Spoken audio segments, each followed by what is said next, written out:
आपका स्वागत है। आज का टॉपिक बहुत ही इंटरेस्टिंग है।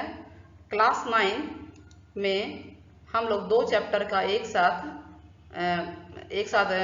अध्ययन करेंगे, स्टडी करेंगे। चैप्टर नंबर 3 और चैप्टर नंबर 4।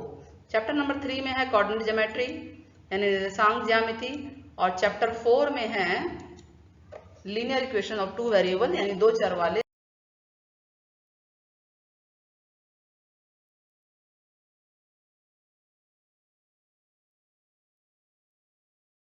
पहले आप मेरे चैनल को लाइक, सब्सक्राइब और शेयर करना ना भूलें।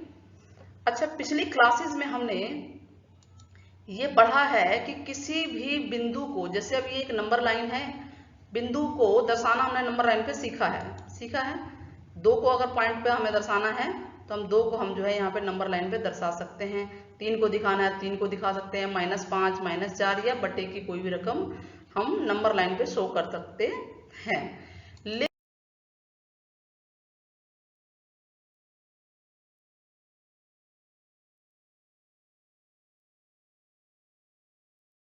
एक से अधिक रेखाओं के बीच में दर्शाना हो तो कैसे दर्शाएंगे? तो जब किसी भी पॉइंट को या बिंदु को एक से अधिक रेखाओं के बीच में दर्शाना है, कहीं भी दर्शाना है, यानी एक से अधिक रेखाओं लाइंस की जरूरत होती है, तो इस चैप्टर यानी कोऑर्डिनेट ज्योमेट्री निर्देशांक ज्यामिति की हमें आवश्यकता होती है। तो आप इस चित्र में देख सकते हैं कि दो लाइनें हैं। इन दो लाइनों यानी ये जो एक तल है, ये पूरा एक तल है, इसको प्लेन बोलते हैं इंग्लिश में, या कार्टेशियन प्लेन या एक्स वाई प्लेन भी बोलते हैं। एक्स वाई प्लेन का मतलब ये है कि एक्स की लाइन है और एक वाई की लाइन है, और दो लाइनों से मिलके जो ये तल बन रहा है ये प्लेन है। और दो लाइनों की जरूरत पड़ रही है, एक एक्स एक्सिस है और एक ये वाई एक्सिस है। ठीक है, तो जो हॉरिजॉन्टल लाइन है, जो लाइन पड़ी हुई रेखा है, उसको बोलते हैं एक्स एक्सिस, और जो खड़ी रेखा है, वर्टिकल लाइन है, उसे बोलते हैं वाई एक्सिस।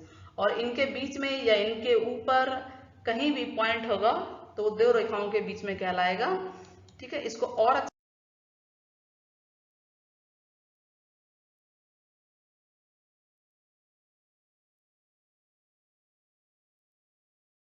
नेक्स्ट स्लाइड देखिए आप। ये आपको और ब्रॉडर समझ में आएगा कि दो एक्सिस हैं, एक्स एक्सिस और वाई एक्सिस। ठीक, इसमें हमें चार भाग नजर आ रहे हैं। तो पहले भाग को फर्स्ट क्वाड्रेंट कहते हैं। ये एंटी क्लॉकवाइज चलाना है आपको। एंटी क्लॉकवाइज यानी घड़ी की विपरीत दिशा में। घड़ी इस तरह से चलती है, क्लॉकवाइज तो ये उल्टी डायरेक्शन में आपको लिखना है। सबसे पहले होगा क्वाड्रेंट 1, फिर एंटी क्लॉकवाइज यानी उल्टी दिशा में चलेंगे घड़ी की, क्वाड्रेंट 2, चतुर्थांश हिंदी में बोलते हैं, क्वाड्रेंट 3 एंड क्वाड्रेंट 4। क्लियर है? क्वाड्रेंट 1 में क्योंकि आप देखिए एक्स एक्सिस पे नंबर लाइन पे और वाई एक्सिस पे सारा पॉजिटिव है, प्लस प्लस नजर आ रहा है। हमेशा सीधे हाथ की तरफ प्लस होगा और उल्टे हाथ की तरफ माइनस होगा, और वाई एक्सिस में ऊपर की तरफ प्लस काउंटिंग होगी और नीचे की तरफ माइनस होगी।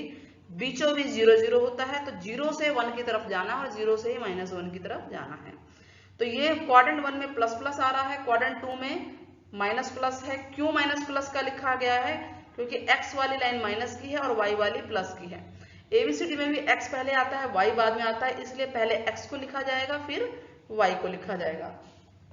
इसी प्रकार क्वाड्रेंट 3 में आप जाएंगे तो यहाँ माइनस माइनस नजर आ रहा है। इसका मतलब ये है कि एक्स के भी लाइन माइनस की है और वाई की भी लाइन माइनस की है, यानी इस क्वाड्रेंट में कोई भी बिंदु आएगा तो वो माइनस का ही होगा। इस वाले हिस्से में कोई भी बिंदु आएगा तो दोनों ही एक्स और वाई दोनों ही माइनस के होंगे। क्वाड्रेंट 4 प्लस और माइनस, इसका मतलब ये है कि एक्स, आप देखिए एक्स की लाइन प्लस की नजर आ रही है और वाई की लाइन माइनस की नजर आ रही है। इसका मतलब ये है कि इस क्वाड्रेंट में, इस चतुर्थांश में अगर कोई बिंदु है तो एक्स वाला, एक्स पहले आता है, एक्स प्लस का होगा और वाई माइनस का होगा। ठीक है, और जो पड़ी रेखा है इसको हॉरिजॉन्टल लाइन बोलते हैं, और वर्टिकल लाइन कौन सी है? जो खड़ी रेखा है, वाई एक्सिस को वर्टिकल लाइन कहते हैं और एक्स एक्सिस को हॉरिजॉन्टल लाइन कहते हैं। ठीक, और एक्सिस को, जो ये एक्सिस हैं यानी अक्ष हैं, इनको कोऑर्डिनेट एक्सिस भी बोलते हैं, निर्देशांक अक्ष। ये जो दो एक्सिस नजर आ रहा है, दो लाइन है ये, इनको कोऑर्डिनेट एक्सिस भी कहते हैं।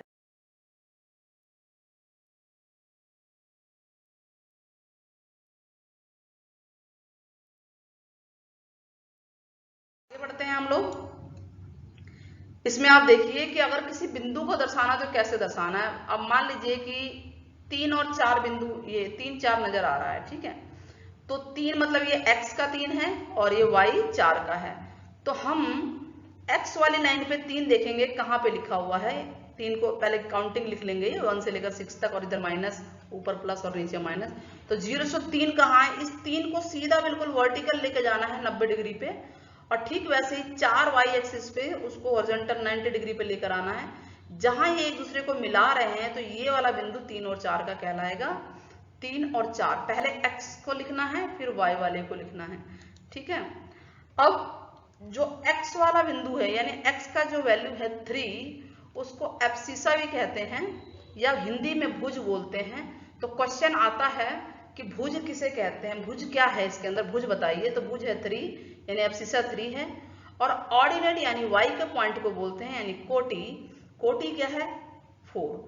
तो अब अभी तक के जितने स्लाइड है उसमें एक क्वेश्चन ये बन गया, एक ये बन सकता है कि चारों क्वाड्रेंट के नाम लिखिए, ठीक है। प्लस प्लस वाला कौन सा क्वाड्रेंट है, माइनस वाला कौन सा क्वाड्रेंट है, और एक्स वाई के प्लेन को और क्या नाम है। इस तरह से क्वेश्चन एक एक नंबर में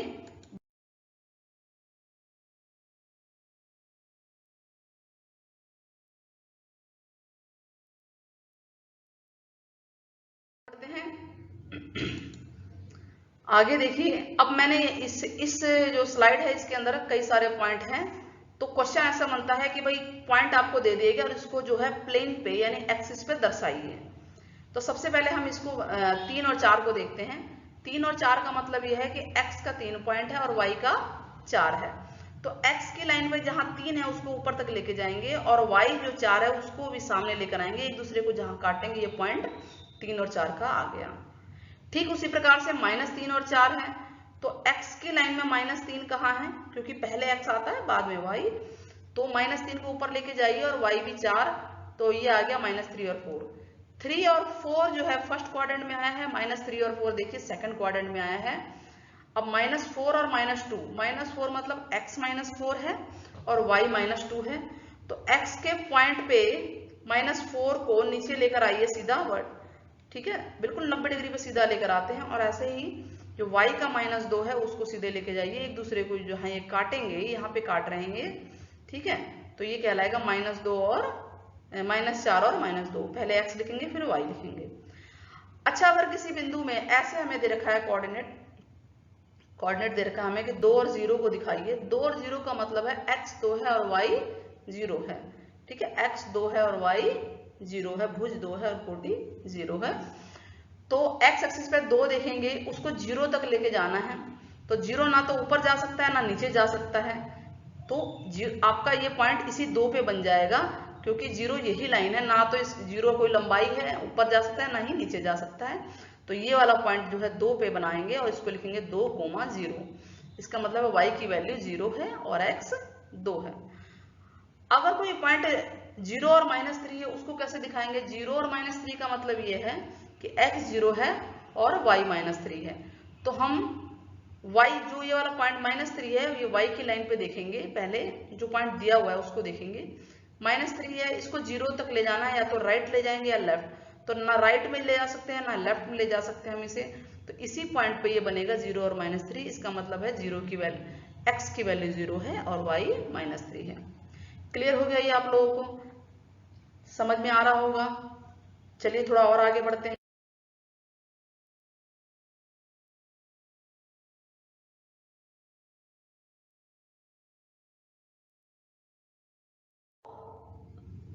ठीक है, प्लेन पे पॉइंट को दर्शाइए, कोऑर्डिनेट एक्सिस को, निर्देशांक जो अक्ष एक्सिस है उनको दर्शाइए। या तो त्रिभुज बनाइए या चतुर्भुज बनाइए, आयत बनाइए, आप बताइए कौन सी आकृति बन रही है। इस तरह का क्वेश्चन आता है।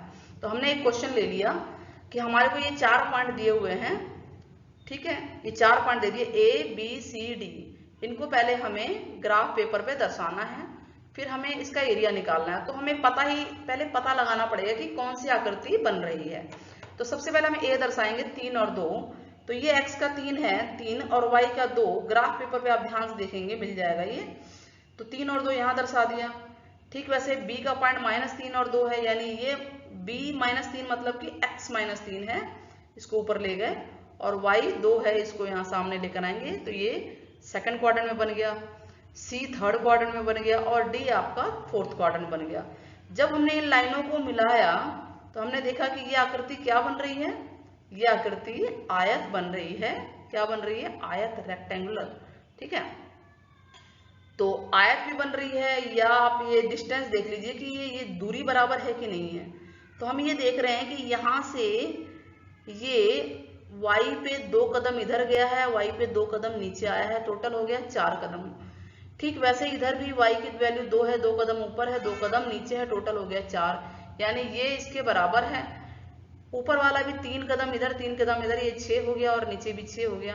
तो ये लाइन इसके बराबर है, ये लाइन इसके बराबर है, 90 डिग्री है ही, तो ये आयत भी है, पैरेललोग्राम भी हो सकता है। तो एरिया क्या होता है? एरिया होगा बेस इंटू हाइट या लंबाई गुणा चौड़ाई। तो लंबाई यानी कि ये हो गया बेस, लंबाई कितनी है आप देख लीजिए, लंबाई, ठीक है, या बेस बोल लीजिए, ये पूरा टोटल 6 है। कैसे पता चला? 3 राइट में है, 3 लेफ्ट में है, तो टोटल लंबाई जो है 6 है, या बेस 6 है, और चौड़ाई 2 ऊपर गया है और 2 नीचे आया है, तो टोटल हो गया 4, जिसे हाइट भी बोल सकते हैं।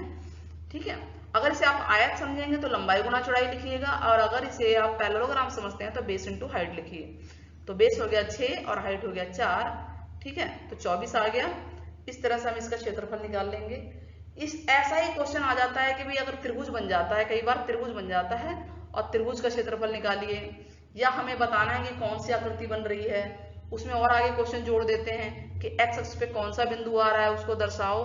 तो इस तरह से आसान आसान क्वेश्चन होते हैं जो कि आप नंबर आपको सिक्योर नंबर बढ़ाने के लिए आप काफी योगदान देंगे ये।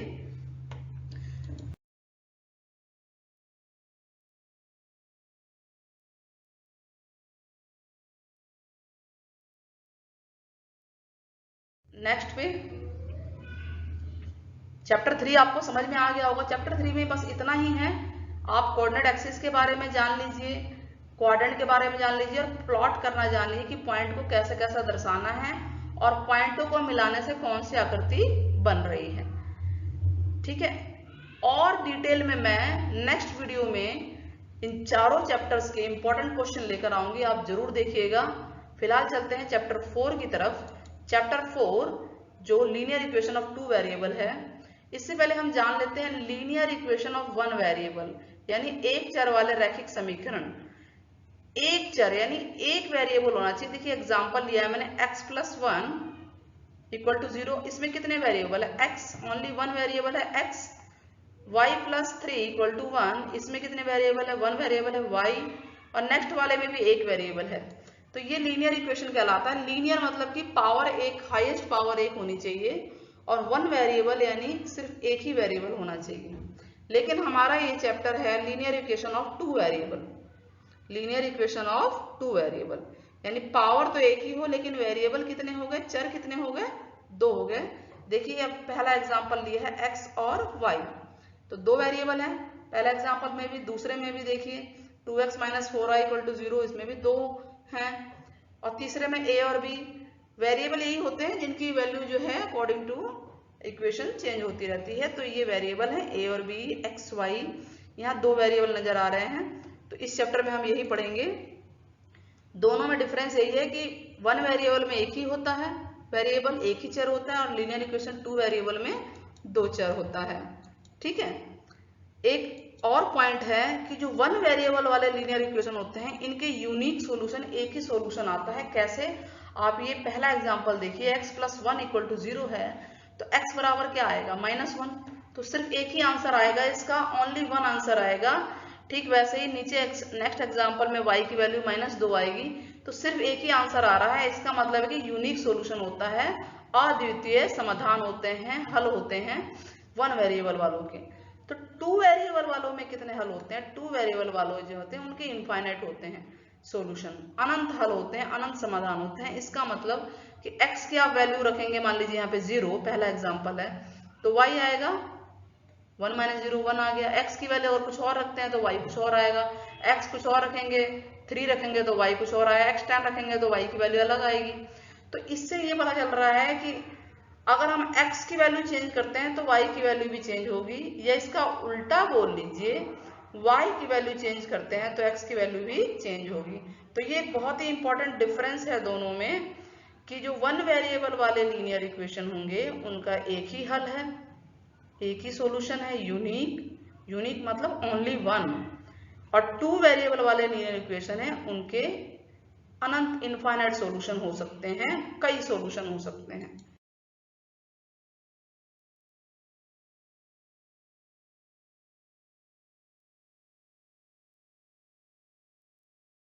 रहे हैं स्टैंडर्ड फॉर्म क्या है इसकी, ax plus b y plus c equal to 0, ये स्टैंडर्ड फॉर्म है। इसमें a b c real numbers होते हैं, कोई भी रियल नंबर्स, काउंटिंग नंबर, बटे का नंबर, यानी माइनस इन्फिनिटी से इन्फिनिटी के बीच में जो भी संख्याएं हैं वो वास्तविक संख्याएं हैं a b c, और x और y आपके वेरिएबल हैं। तो स्टैंडर्ड फॉर्म ये होती है, ये ध्यान रखना, linear equation of two variable की स्टैंडर्ड फॉर्म है ax plus b y plus c equal to 0। Clear हो गया। चलिए क्वेश्चन करते हैं। क्वेश्चन दिया हुआ है फाइंड ए बी सी। आपको ये लीनियर इक्वेशन दिया है, ठीक है, रैखिक समीकरण है, दो वेरिएबल, दो चर नजर आ रहे हैं इसके अंदर x और y। तो सबसे पहले इसको हम स्टैंडर्ड फॉर्म में बनाएंगे। स्टैंडर्ड फॉर्म में क्या है standard form, ax plus b y plus c equal to 0, ठीक है। तो अब इसको जो ये 4.37 है इसको भी हम लेफ्ट में ले आते हैं, उल्टी तरफ ले आते हैं, तो क्या बनेगा 2x प्लस 3y माइनस 4.7। अब a हो गया 2, b है 3 और c है माइनस 4.7। क्लियर हो गया, a b c की वैल्यू आ गई। ये ax के आगे वाला है, y से पहले वाला b है और ये नेक्स्ट c है। क्वेश्चन 2, आपको ये दिया हुआ है express in linear equation of two variable, इसको दो वेरिएबल के दो चर वाले रैखिक समीकरण के रूप में बदलना है। तो चलिए करते हैं। सबसे पहले आपको ध्यान रखना है हर क्वेश्चन में स्टैंडर्ड फॉर्म क्या है। स्टैंडर्ड फॉर्म है ax plus b y plus c equal to 0, ठीक है। अब क्वेश्चन नंबर ए, दो क्वेश्चन है ये, x इक्वल टू 5 दे रखा है, तो इसको आप x को लिख सकते हैं 1x, y नहीं है, जो चीज नहीं है उसके साथ 0 लगा दो, क्योंकि 0 इंटू वाई 0 ही होता है, और 5 को भी लेफ्ट में भेज देंगे तो -5 हो जाएगा। तो ये बन गया स्टैंडर्ड फॉर्म के रूप में, दो वेरिएबल भी आ गए, 1x plus 0y minus 5 equal to 0। और b इसी प्रकार b बनाएंगे, क्योंकि इसमें x नहीं है तो हम 0 इंटू एक्स लिख देंगे, plus 5y minus 2 equal to 0। और ये इस क्वेश्चन का आंसर हो गया। दो वेरिएबल के रूप में हमें दर्शाना था, दोनों वेरिएबल हमारे पास आ चुके हैं। अच्छा, जरूरी नहीं है कि x और y ही लिखें, वो तो इस तरह से कि हैबिट हो जाती है x और y में, आप कुछ भी लिख सकते हैं, s t a b c d में से कुछ भी, क्योंकि a b c हमने रियल नंबर ले रखा है तो इसलिए हम कुछ और नाम ले रहे हैं। यहाँ पे सुविधा के लिए x और y लिया गया है, किताबों में भी ज्यादातर ये होता है, बच्चों को आदत इसकी होती है, इसीलिए x और y को सुविधाजनक माना गया है, लिया गया है। चलिए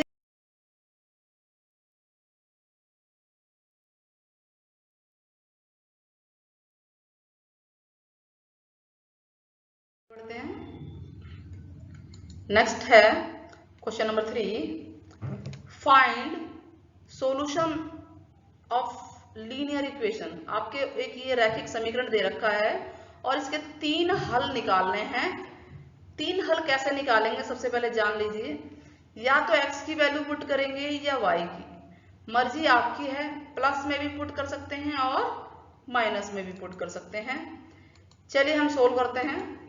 तो हमारे पास इक्वेशन है x plus 2y equal to 6, ठीक है।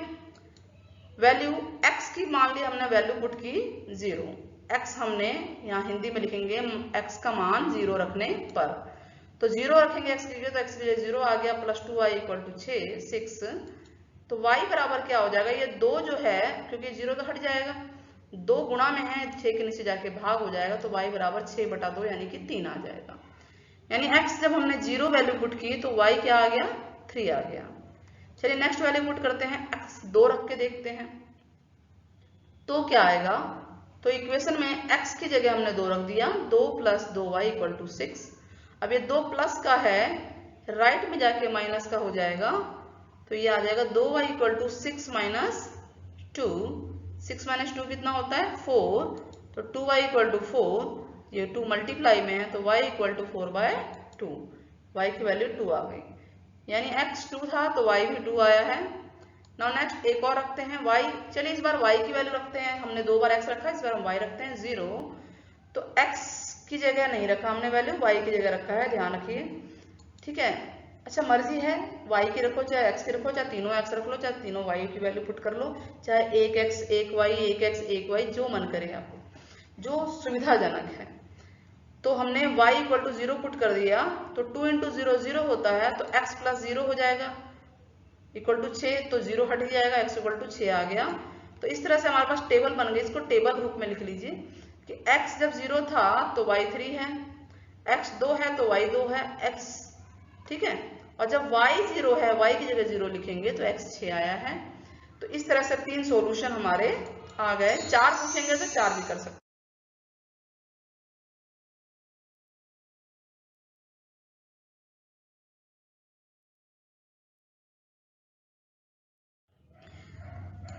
नेक्स्ट क्वेश्चन है, एक इस तरह क्वेश्चन भी आता है कि find the value of k, k की वैल्यू याद करो, x 2 दे दिया, y 2 दे दिया और एक इक्वेशन दे दी। तो कैसे करेंगे इसको, सबसे पहले हम इक्वेशन को लिखेंगे और उसमें x की वैल्यू 2 और y की वैल्यू 2 पुट करेंगे, ठीक है, लिखेंगे 2x plus 3y equal to k में x और y का मान रखने पर। तो ये यहाँ पे इक्वेशन में क्या बनेगा, 2 गुणा 2 प्लस 3 गुणा 2 बराबर के, अब 2 गुणा 2 कितना होता है 4, 3 गुणा 2 6 होता है और 4 प्लस 6 10 आ जाएगा, यानी k का मान आ गया 10। इसके अलावा ग्राफ वगैरह भी पूछते हैं, तो ये मैं नेक्स्ट वीडियो में ग्राफ बनाना इसके सिखाऊंगी, 1 लाइन का ग्राफ बनाना, 2 लाइन का ग्राफ बनाना, और कई क्वेश्चन जो आते हैं थोड़ा सा हट के, वो भी मैं नेक्स्ट वीडियो में जरूर आपको बताऊंगी। अगर ये वाली वीडियो आपको पसंद आई है